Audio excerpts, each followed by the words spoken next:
The very common English idiom for good probably derived from the older idiom for good and all, which meant finally or for the last time.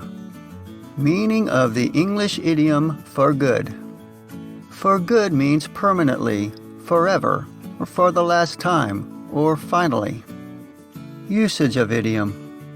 Although the primary sense of for good is forever or permanently, it does tend to also hold the sense of for the last time as well. For example, Mr. Smith closed his store for good last week. In other words, this was not the first time he has closed his store, but this was the final and last time, so now the store is closed forever. However, it can sometimes mean something like for once and for all time. Examples of use.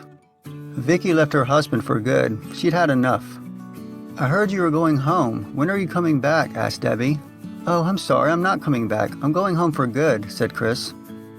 The response team has been disbanded for good now that the crisis is over. Origin of idiom. The idiom for good and all was used since at least the early part of the 1700s.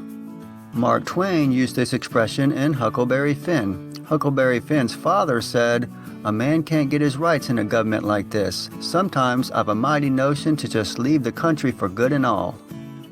If you liked this video and found it helpful, please help me by giving it a thumbs up and leaving a comment.